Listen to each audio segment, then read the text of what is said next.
Black saints are everywhere on the landscape of early modern religious life. And yet, most people in North America, many places in South America, and Europe don't know anything about them today. I began my own project by coming across a reference to Saint Benedict of Palermo, a 16th century Franciscan Black saint. And that made me wonder how many Black saints were there in the early modern period, and who were they, and where devotion to them came from. It was something that I myself didn't know anything about before I came across this reference. And in that process, I discovered this incredible and rich, dynamic world of Black saints and Black sanctity and Black Catholicism in the early modern period. And it helped me really challenge and rethink the way I understood Catholic spirituality in the early modern period, and what I'm calling, and other people now are calling, global Catholicism. And that helps us think more deeply about the way the Catholic Church was itself transformed by the process of globalization. So the period of time that I talk about, that I cover in my work, is from the 15th century to the mid 17th century, although it really kind of like pick up in the late 16th century. But the 15th century marks the beginning of what we now call the transatlantic slave trade, when Portuguese soldiers and merchants first began to raid, enslave, and purchase West African men, women, and children, nearly 2 centuries before the first enslaved person was brought to what is now the United States. The 18th century marks the end of the book, as I just said, I go all the way to the 18th century, as it witnessed the apogee of Black sanctity in the beatification of Benedict of Palermo, whom I just mentioned, and his beatification occurred in 1743, and the aftermath of that event, which gave new visibility to all Black saints. While Black saints never disappeared, even in Europe, their devotion slid into obscurity after the end of the 18th century. Today, few, even Catholics, know the history of the first Black saints. And one of the things that's so interesting about this idea of invisibility and forgottenness is that there are still so many images, dozens and dozens of sculptures and paintings of Black saints in Italy, in Spain, in Portugal, and yet and there are some very isolated places where there is devotion to these saints today, but in general, people don't know about them, even when the saint is in their own church, because a lot of the sculptures that I work on are just in these small local parish churches. There are very few in museums, and so in any event, it is kind of, for many Catholics today, an unknown feature of their own history, of the church's history. So the first representation of Black holy figures dates from the Middle Ages, specifically Central European devotion to Saint Maurice, who is possibly one of the most famous Black saints. And he's an interesting case because he is a Black saint who was, or a figure who is not always represented as Black. So there are a few cases like this of medieval holy people where you have some representations of them as white and some as Black. But St. Maurice is developed in iconography in Central Europe in the Middle Ages, where he is represented as a Black African. And so then with that, I'm just going to start sharing so that you can, oops. I started with the Magi instead of Maurice. So, okay, so that you can see these images of St. Maurice. So, and he was an ancient figure who had been a Roman soldier who was martyred on the battlefield, but his cult took on a very specific importance into the Holy Roman emperors in the 12th century. But one of the interesting things about this cult is, even though you can see here, of course, two early 16th century images, one in bas-relief and the other in painting, of Saint Maurice, which indicates, of course, a longevity to his cult. It is not a cult that travels very far, and it doesn't last much longer than the first half of the 16th century. So the other is soon after the cult of Saint Maurice is established, about a century or so later, we start seeing the emergence of the second wave of representations of Black holy men, and that is with the advent of the the depiction of one of the three magi or three wise men as a Black African, and that is, why did I want to go? So here we have one of the most famous images of the Adoration of the Magi by Hieronymus Bosch. And it's a really extraordinary image. If you ever get a chance to go to the Prado and see it, it's magnificent. So the Black Magus, who is often referred to as Balthazar, became an exceptionally important figure in early modern Europe, representing European thinking about Christian Ethiopia as part of the biblical Near East and the global history of the Catholic Church. So many scholars have argued that we start seeing this Black Magi, this Black Magus in paintings precisely at the moment when Europeans start engaging in more diplomatic contact with Christian Ethiopians at the end of the Middle Ages. And this creates a kind of spiritual and imaginative environment where Europeans start thinking more about the larger history of the Catholic Church and the fact that there is, of course, a biblical presence of Ethiopians throughout Scripture, and the Magus comes to represent universal Catholicism, and in a very interesting sort of move. And so that happens 1300s, 1400s, but by the time we get to the 16th and 17th centuries, the Black Magus is almost ubiquitous in representations of the three magi. You almost always have one that is Black, as you see here in this Rubens. And that's everywhere in Europe, in North, in South, in most churches. It's very common. So, but Balthazar is not a saint per se, meaning he doesn't have his own devotional cult. And so, even though there are lots of representations as him, as a Christian, as venerating the Christ child, as kind of representing the global reach of the church, he is not a saint exactly. But by the late 16th century, we see the emergence of four new Black saints, all officially recognized holy people of sub-Saharan African origin or descent. So those four figures are the ones that I began to that I learned about and started to try to understand better while beginning the work on my second book. And those are Iphigenia and Elisabeth, who were two ancient Ethiopian saints, and Benedict of Palermo and Antonio de Noto, who were both 16th century Sicilian Franciscans. And you can see here the four together. This is from an 18th century Portuguese altarpiece in Lisbon. You can see the two Carmelite saints on top. That is Iphigenia on the right and Elisabeth on the left. And then underneath them, the two Franciscan saints.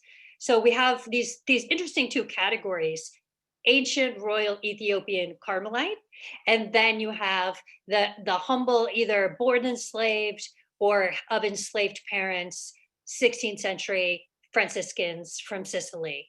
And so they have, even though they're often represented together, as we see, they actually have quite a different history in terms of how their cults were developed.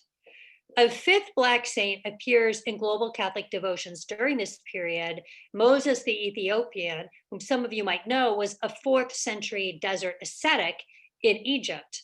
I know that he appears in the early modern period from time to time, but I uncovered significantly less evidence for a vibrant devotion to him during this period. And in fact, I was having a lot of trouble even finding images of him in early modern Europe, although I had seen some from 18th century Brazil. So I knew that there was a lot of activity associated with his cult in Brazil, at least, but I found very little in Spain itself, which is actually really, it's just as a sidebar, that's an interesting He's a very important saint in the Orthodox Church, and there are images of him from medieval Orthodox monasteries and other types of icons, churches. His icon is in other kinds of churches. So I decided to focus on these four, the big four. And as I just mentioned, even though they followed different trajectories into Catholic devotions, which I'm not going to talk about in the talk, but if you wanted to ask a question about those different trajectories, I'd be happy to answer it. But they all emerged during the exact same time period. So the late 16th century. And so obviously, this is a really extraordinary devotional moment in the Catholic Church, where at the end of the 16th, very beginning of the 17th century, by very beginning, I mean first 5 years of the 17th century, we see 4 Black saints come into Iberian devotions, whereas before there had basically been none. So this period is deeply and completely tied with the history of the transatlantic slave trade.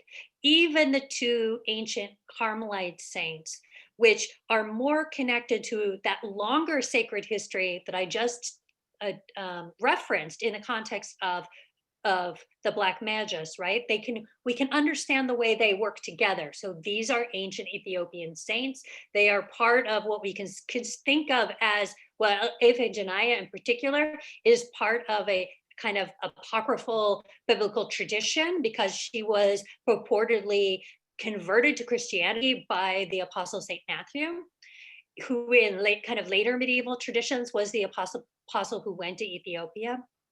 So you have these Ethiopian saints that are tied to a very specific vision about about Ethiopia as part of the biblical Near East, and to the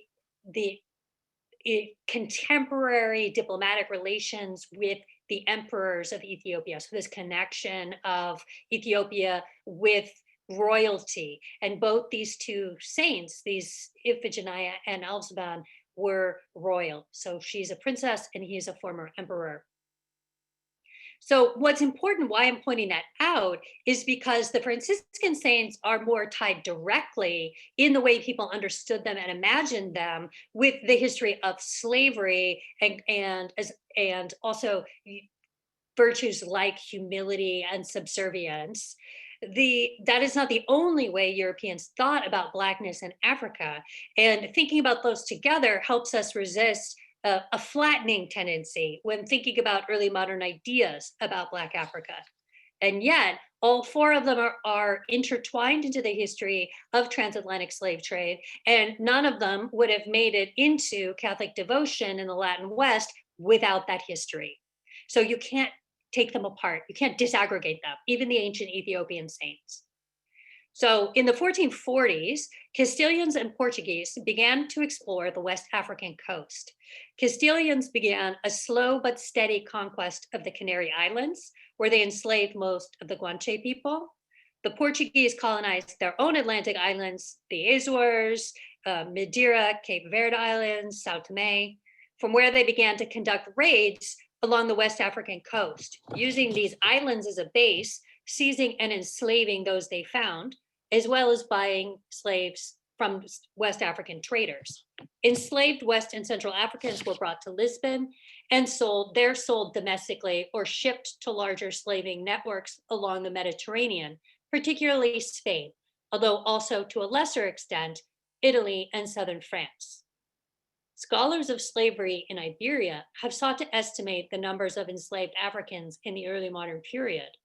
William Phillips estimates the numbers in Seville to have hovered around 10% of the total population, with slightly higher percentages ranging between 10 and 20% in Lisbon, Barcelona, and Valencia, of course, key port cities.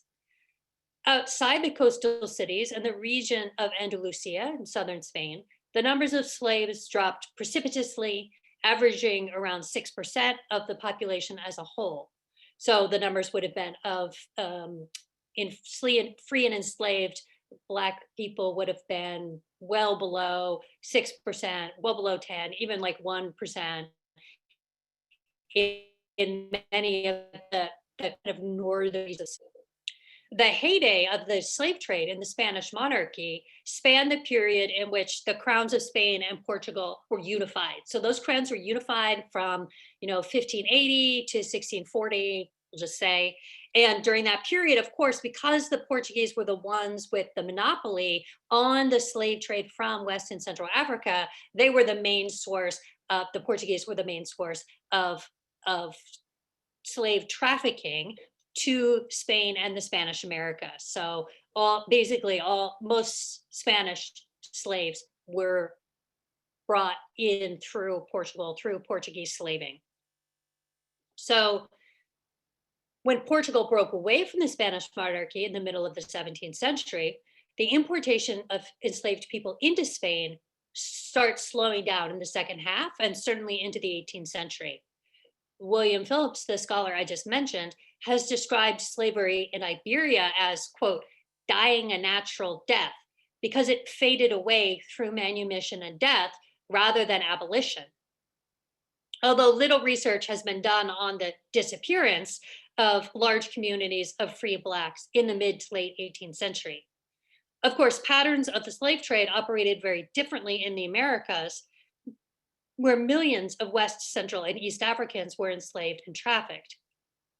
While the number of enslaved and free Black people in the Spanish Americas were significantly larger than in Spain itself, the trade there actually followed a very similar pattern. And I'm saying Spanish Americas, but I'm bracketing out the Caribbean, where the slave trade was really intense there in the 18th century. But in the rest of the Spanish Americas, the slave trade kind of slowed down around the same period as the slave trade in Spain, which is not to say that slavery is disappearing in either of those places. It just means the importation of enslaved people starts to decelerate by the end of the 17th century.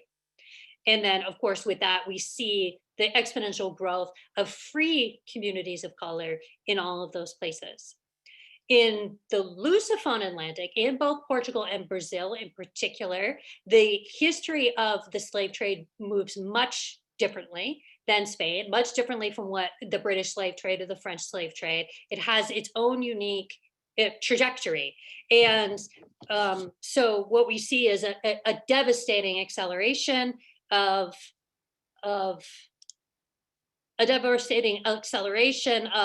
the slave trade between Brazil and West Central Africa in the 18th century. So you can see here by this diagram the numbers of enslaved people that are being trafficked during certain periods. And although that widest line between West Central Africa and Brazil, and actually those are the dates, obviously, the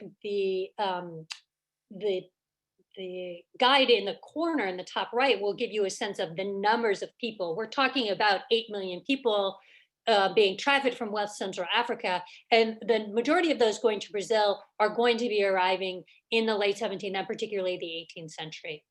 So you can see that the slave trade it has a vibrancy, and vibrancy is not the right word, but is deeply entrenched in Brazil in the 18th century, and that has an effect on Portugal also because there are so many people moving between Brazil and Portugal. There are quite a large number of enslaved people in 18th century Portugal in a way that we see less of in 18th century Spain.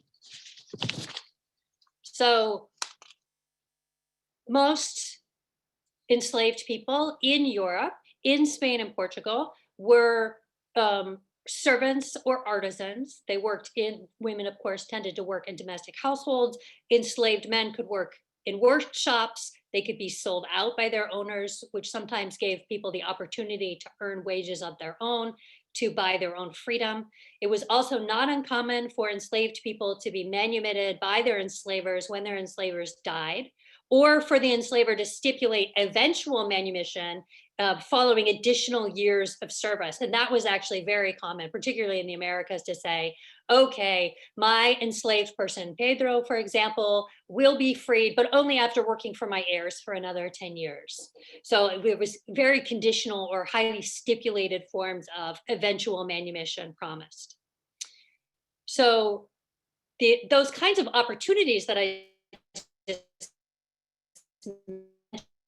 with these economic opportunities, the ways in which enslaved people's legal status was inscribed on their bodies. So they were frequently branded, particularly on the cheek, or walked through the street wearing chains from neck to waist or on one ankle as they went about their enslaver's business, which visibly marked them as enslaved. So what we see by early 17th century Spain is anybody with Black skin, that Blackness itself was encoded, was related to the idea of enslavement. So if you saw a Black person on the street, if you were a white Spaniard, you would probably assume that they were enslaved, even though there was a significant population actually of free Black people in Spain. But there's that connection that's being forged between Blackness and enslavement. And in addition to that, of course, there is an incredible amount of prejudice and racism that is growing throughout from the late 15th century on, is intensifying, in which, so the idea of that, so Blackness is encoded with enslavement and also with a variety of value judgments related to hypersexualization, to violence, to ugliness, lack of attractiveness. The 16th and 17th centuries, during this whole period I've just been talking about, we see very few anti-slavery arguments being put forward by white Spaniards. And in particular, so I say Spaniards here, but I'm actually kind of talking about clergy, right? So from the Catholic Church. So slavery was accepted as legally permissible under certain conditions, as prescribed in Roman customary canon law and scripture.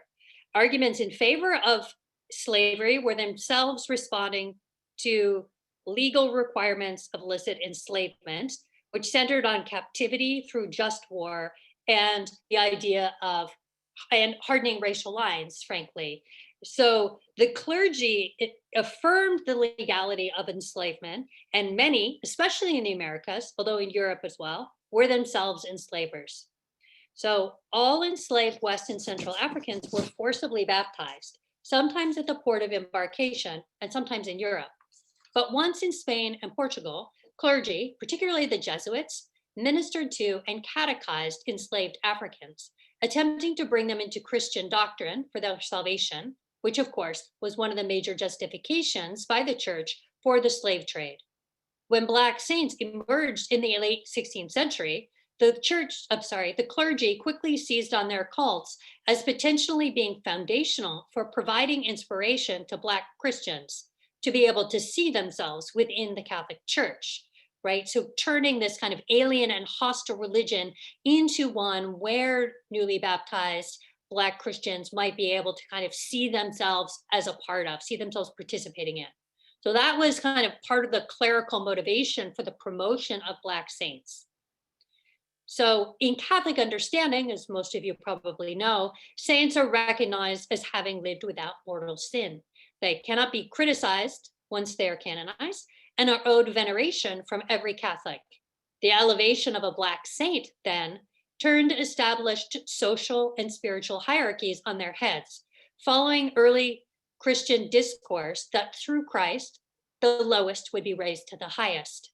One hagiographer of a Black woman who died in the odor of sanctity in 18th century Spain declared, the hagiographer declared, quote, "Here lies the chaste, pure, innocent, and mortified dove, born queen, died enslaved, but as slave, a queen because she reigned over herself." So you can see the way he's playing with this idea of enslavement and royalty, between status and earthly status and spiritual status. That's the kind of language that we see over and over and over again in hagiographies of Black saints. Catholic authorities eagerly encouraged devotion to Black saints, as I just mentioned, to encourage proper Christian devotion and behavior by enslaved and free Africans and people of African descent. The clergy preached a vision of universal salvation that was threaded through with tensions and ambivalences as white priests sought to articulate Black holiness within a white supremacist context. Devotion to Black saints took root in Spanish America at the same time as Spain. So we're talking about a global spread of devotion to Black saints. It is Atlantic the moment that it is peninsular. And that's one of the really interesting features devotion to Black saints, particularly Benedict of Palermo, takes off like wildfire throughout Latin America, probably starting in New Spain, present-day Mexico, and spreading extraordinarily quickly throughout North and South America in the Spanish-controlled territories. So, but examining the archival material reveals that Black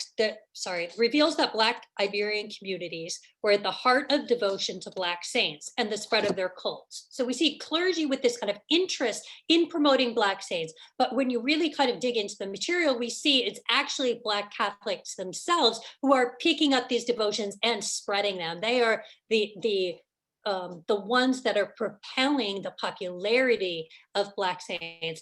And it's very hard for me to overemphasize how important, say, Benedict of Palermo was on the devotional landscape of the early modern kind of global Catholic world.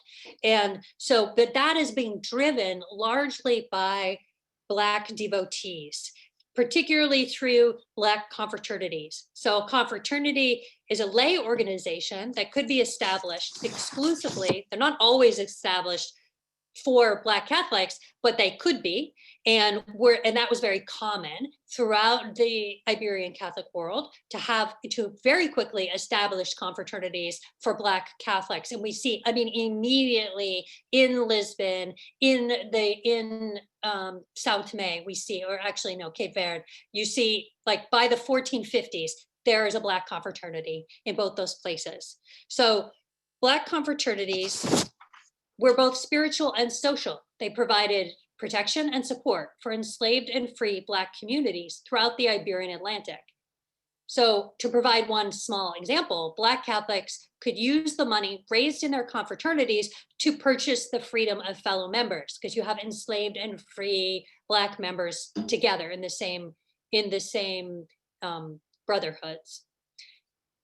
So they wanted to be free and to resist and use their status as Christians, their participation in this Christian institution, in order to provide legal and social avenues to pursue such efforts, right? Because if an enslaved Black person were to try to, they might sue their enslaver for some reason, and we do have evidence of such lawsuits, it could be more challenging if you didn't have institutional support. But confraternities have to be confirmed, right, by local bishops. And so they have an ecclesiastical stamp of approval. They are considered legitimate and significant institutions, civic and spiritual institutions with which Black Christians engaged during this period. And it helped give protection and legitimacy to Black communities who could operate within those brotherhoods in a variety of ways, both public and private, to protect themselves and each other, and also to engage in a variety of sort of cultural and spiritual creativity and creative production. And their interest and devotion to Black saints is part of what I mean there when I'm talking about creativity and production of new forms, different modes of holiness. And so as I mentioned before, we see those different modes also being offered by the representations of Black saints themselves, because they were not all represented the same. So you could see them as royalty, or you could see them as kind of humble servants. And so the emergence, so when we see the period where we see the emergence of cults of Black saints, we also see very quickly the emergence of Black holy people. So most of whom do not ever become saints, but who die in what we call the odor of sanctity, which means people recognize them as what we sometimes refer to as living saints while they were alive. So people who were recognized by everyone around them as having a particular holiness. Of course, the most famous of these is Agustina Porras, but I'll come back to a little bit at the very end.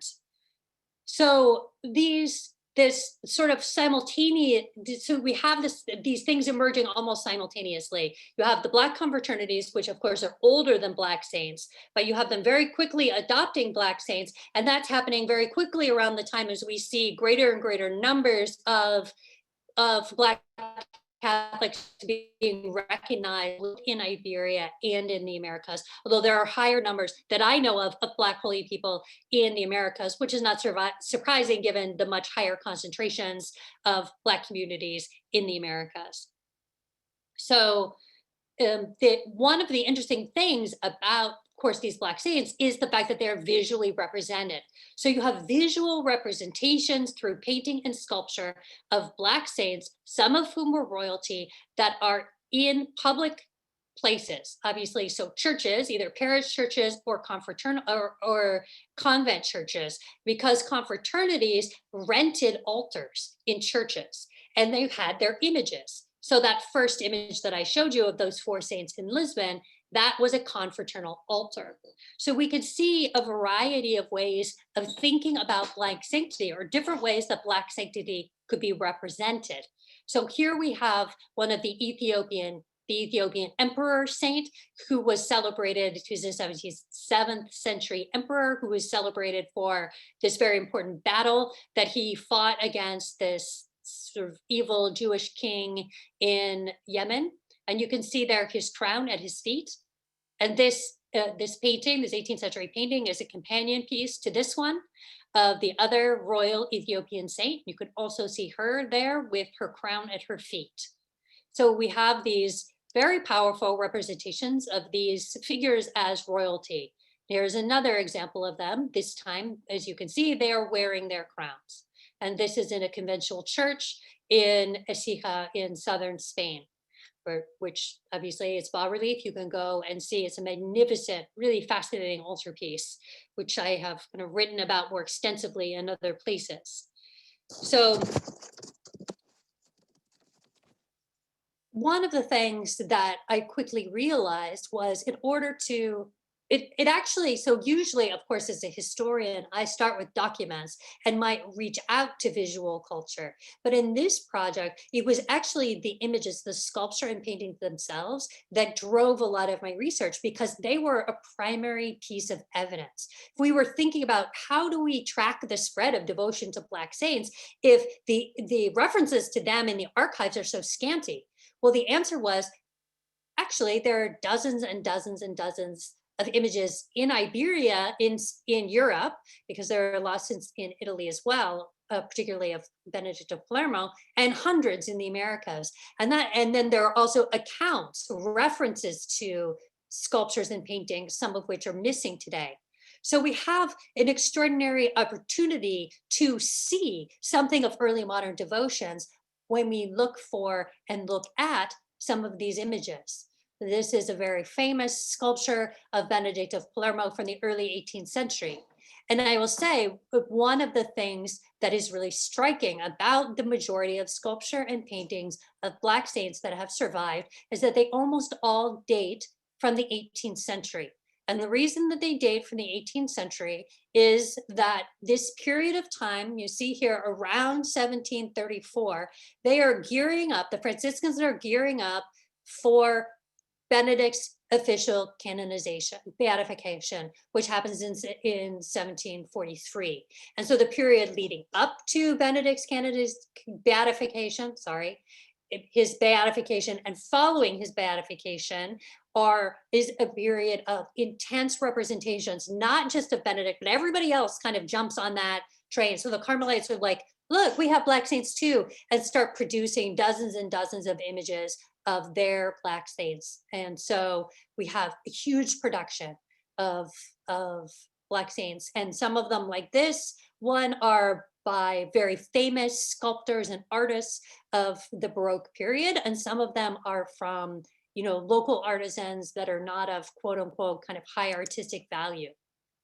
Here's another one of Benedict of Palermo. This one is in Portugal. I really like this one. This one's in just a parish church, kind of in a quiet place, not a place that people visit. It's not in a kind of a tourist location. Here's a painting of Benedict of Palermo, also from Portugal, from a little chapel. Here's another one, as you can see here, the altarpiece of Our Lady of the Rosary of the Blacks. And what that doesn't translate very well in English, but what it means is it is the altarpiece of the confraternity, and their confraternity was Our Lady of the Rosary. Our Lady of the Rosary was the most popular avocation for Black confraternities in the Portuguese world. So these are the images of, this is their Rosary Virgin, and these are the saints alongside of them. And this actually gives us a really good example of what I was just talking about with the archival traces, right? Even just looking at the name of the confraternity, it's a Black Rosary confraternity. The confraternity is of Our Lady of the Rosary. And if they had surviving documents, it would just be, okay, this is our application. This is how we're structured and organized. The odds that there is any documentation relating to the production or the commissioning of these images is tiny, right?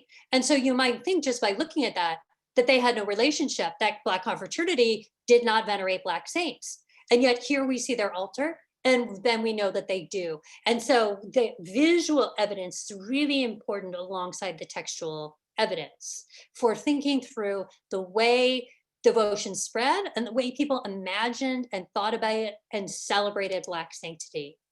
Here's another one. These, unfortunately, this is from Cadiz. As you can see, these images have been recently restored and repolychromed, meaning repainted. So we don't totally know what the flesh tones, their face and hands and hair might have looked like originally, but they're beautiful artwork done on them. And the altarpiece is a 19th century altarpiece, but these images belonged to the Black confraternity in Cadiz during the 16th and 17th and 18th century, which was a very important confraternity in the city.